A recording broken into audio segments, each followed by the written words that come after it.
Hello, students. So, today we are going to discuss a very significant and important poem entitled The Thought Fox by a great modern poet, Ted Hughes. Now, what is basically the theme or the central idea of the poem? Before I tell it to you, I would like to share with you, and as you know, that's sometimes writing feels quite easy. You sit at your desk, you uncap your pen, and you write a poem. But other times, you struggle to figure out even the first line, and you find yourself waiting for the words to frame, the sentences, for the proper inspiration to come and strike your thoughts. A poem cannot be, composed by each and every person. And I think you recall Coleridge's concept of primary imagination and secondary imagination. That is, his, secondary imagination is possessed only by the poet. Now, this is what, Ted Hughes, the thought fox, is about. Nurturing an idea as it first, takes shape in your mind's depths. And then, just waiting for the right words to come. So, this poem, The Thought Fox, is, in simple words, a poem about a poem. You can use the word meta poem for this. It's a poem about a poem. Now, when you say a poem about a poem, that is, a poem which talks about act of writing poetry.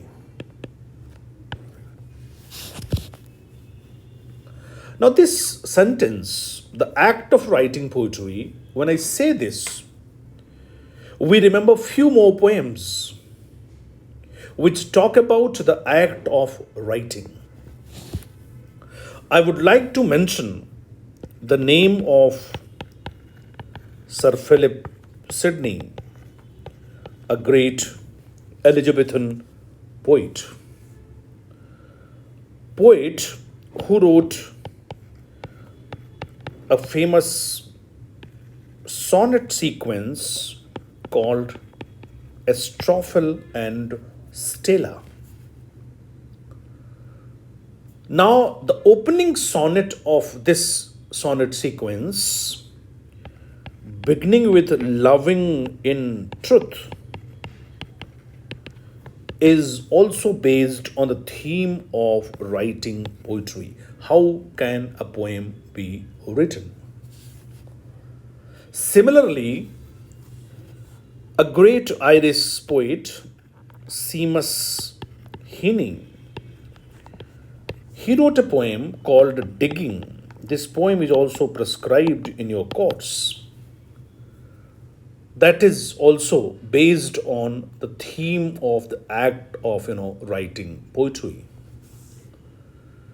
Another American poet named Jane Kenyon wrote a poem called Not Writing.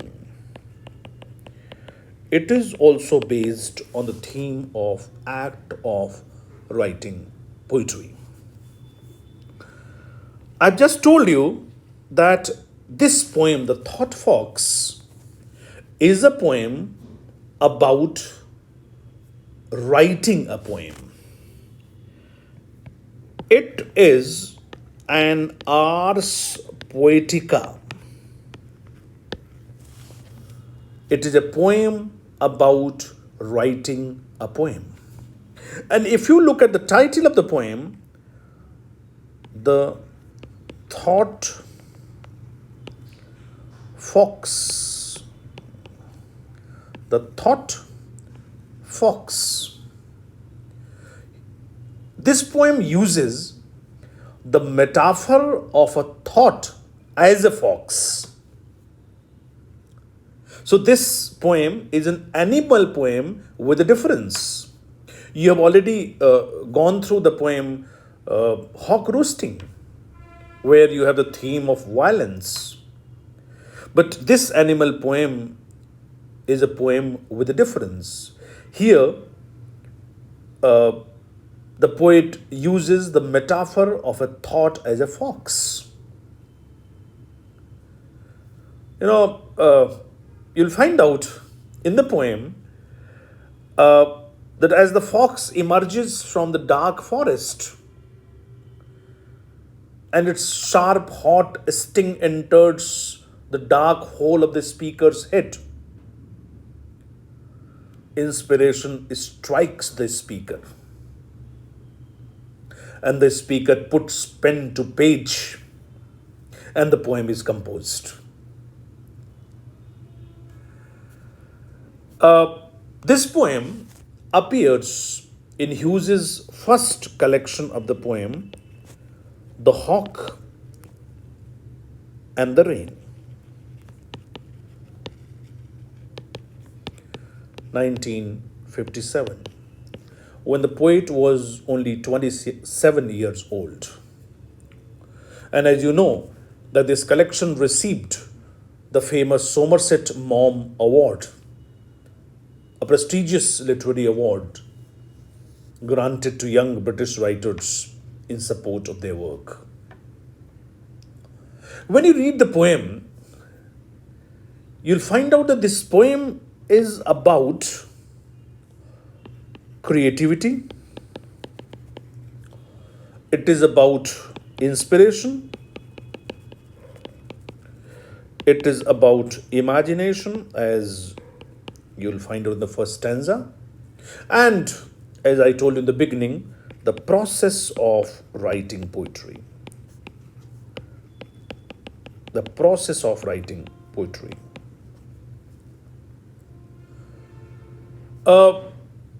When you read the poem, you'll find out that, it is a journey from nothing in mind and a blank paper to inspiration and printing paper. Now, look at this line. It's a journey, you'll find out. And the journey is from nothing in mind, blank paper, to inspiration and printed paper. So what you will find out in the beginning, you have nothing in mind and a blank paper, and in the end, you have inspiration and printed paper. The mood of the poet is reminiscent. When you read the poem, you'll find out all these points. So let us now look at the text. As you know that this poem has 6 stanzas, 4 lines each, and there is no set rhyme scheme in the verse, and we have many literary devices used in this poem. Now look at the first 4 lines. I imagine this midnight moment's forest, Something else is alive beside the clock's loneliness and this blank page where my fingers move. Look at the first stanza and this word blank page. The poem begins with I imagine, and it is clear that it is all about the imagination of the poet. And when you look at the line, you'll find out that the poet imagines that he is in a forest in the midnight. I imagine this midnight moment's forest. Now, he is in the forest as he imagines, but he is not alone. He says, something else is alive. Though this is the time of the midnight, but I am not lonely. Something else is alive.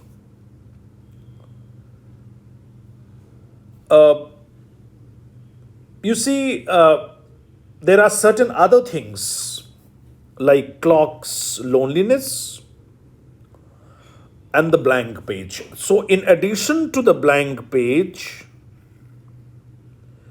and clock's loneliness, something else is alive. But what is this something? Now, when you just, read this stanza, then find out that the forest here symbolizes the mind of the poet.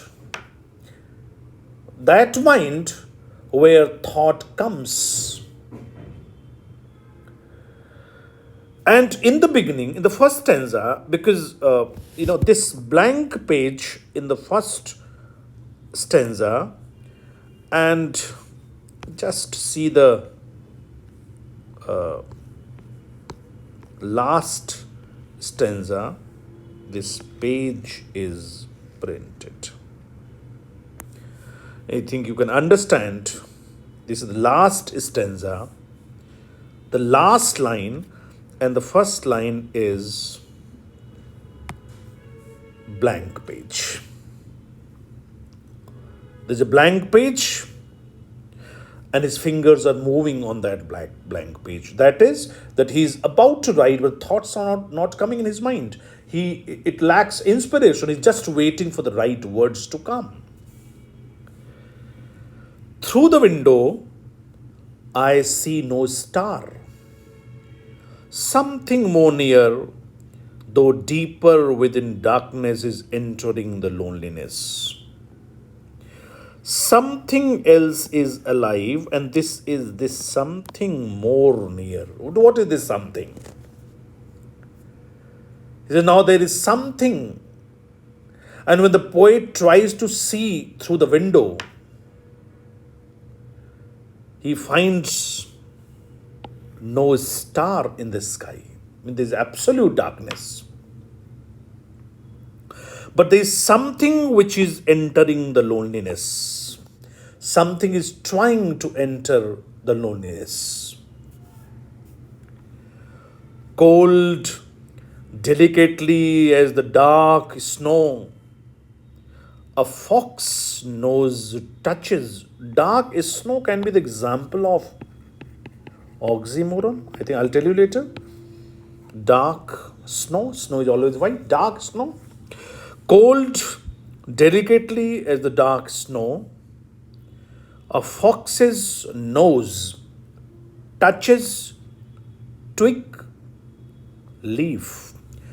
Two eyes serve a moment that now and again, now and now and now.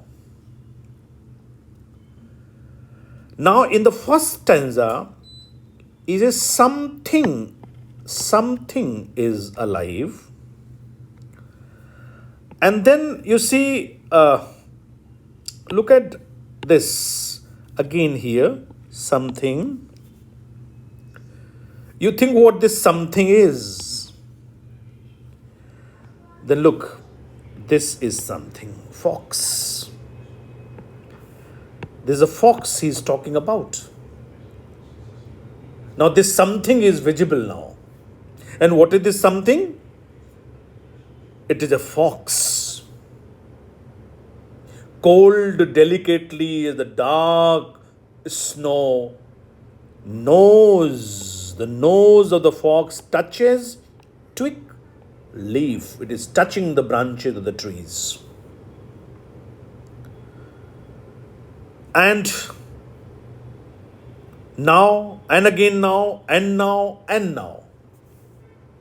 The line indicates that the fox is coming near to him, and right now only its nose is visible, which is touching the leaves in the forest.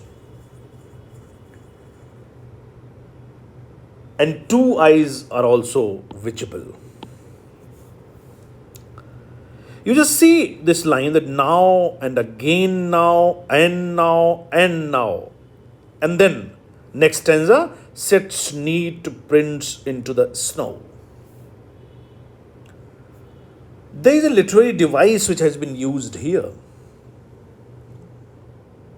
in the final part of this third stanza. You can call it enjambment.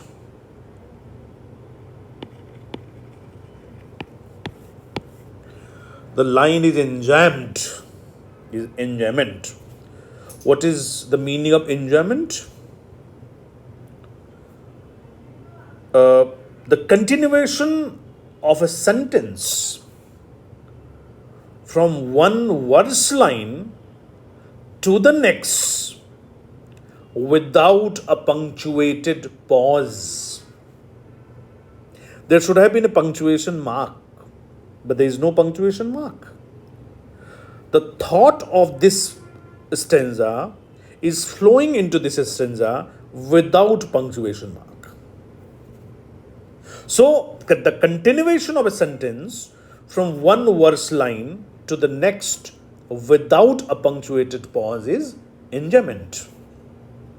In other words, reading must continue from one line to the next. Thoughts will flow from this stanza to this without any kind of pause. As you find in The Wasteland, which you have just read, April is the cruelest month, and then breeding lilacs out of the dead. So enjambed lines are there. Now, coming to next stanza, sets neat prints into the snow between trees, and verily a lame shadow lags by stump and in hollow of a body that is bold to come. Warily means cautiously. Lame means injured. Lags means fall behind.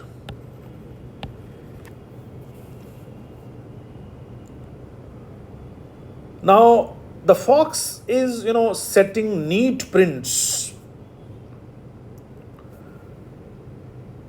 because it is coming through dark snow. It is setting neat prints into the snow. And it is setting neat prints into the snow again now and now and now. Thus, this repeated phrase shows the slow movement of the fox towards the poet. And the word neat prints shows that they are quite visible in the white snow. At the metaphorical level, at a deeper level, they refer to the words which are being inscribed in the imaginary poem of the poet and which are quite visible. So here, the footprints of the fox into the snow are just like the words, on a sheet of paper. They are coming into the mind of the poet. Now, across clearing an eye, a widening, deepening greenness, brilliantly, concentratedly coming about its own business. Across clearings means the area without forest, snow, and in the deeper sense, the paper.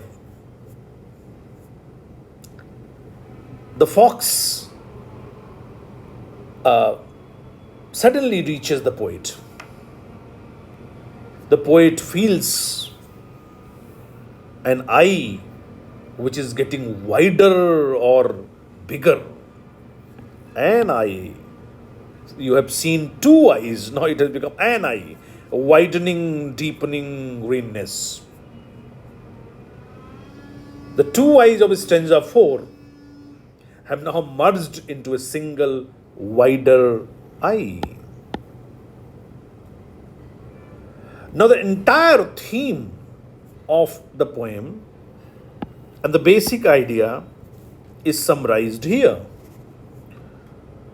Till with a sudden, sharp, hot sting of fox, it enters the dark hole of the head. Dark hole of the head. The fox, with its sting, that is smell, suddenly enters the dark hole of the head. Or you can say the fox or the creative thought suddenly comes into the mind of the poet. And he gets the inspiration, he gets the clue of the poem. All this happened, and the window is starless still, as you have seen in the first stanza. In the second one, where he says, through the window I see no star. So the window is starless still.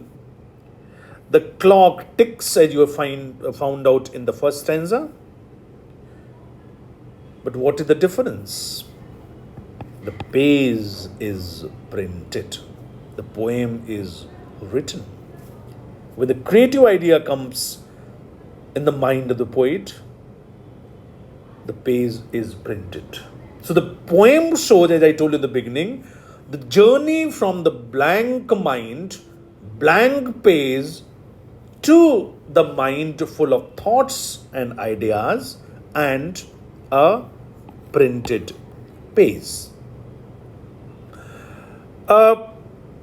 If you see some important, literary devices, first of all, if you talk about the characters, so there are the two characters, speaker, poet, and the fox. And about the form and meter, I told you in the beginning that there are 6 stanzas of 4 lines each, and there is no set rhyme scheme.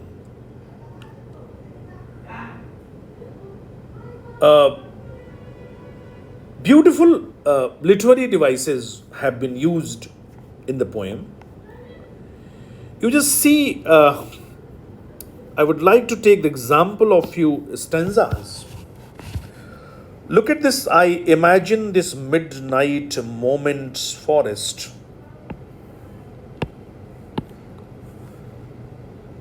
We have alliteration, assonance, repetition of M sound. Something else is alive. Something else is alive beside the clock's loneliness. S sound. Though deeper within darkness, D sound. Sets neat prints into the snow. Set neat prints into the snow. S and T sounds. of a body that is bold to come, body that is bold to come. O B D sound, till with a sudden sharp hot sting of a fox. You have already seen here a repetition of T and S sound. Now, as I told you in the beginning, that when you talk about the tone, the mood of the poet is reminiscent. It's pensive mood. It's lonely.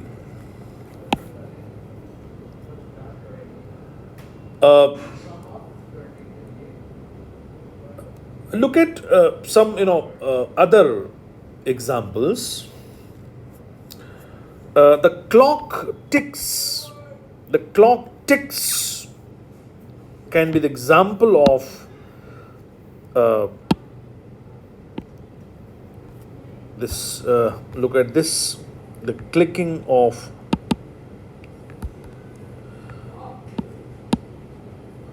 So we have the reference of the clock clicks, the clock ticks, the second last line of the poem. That is the example of onomatopoeia. The clock ticks, onomatopoeia.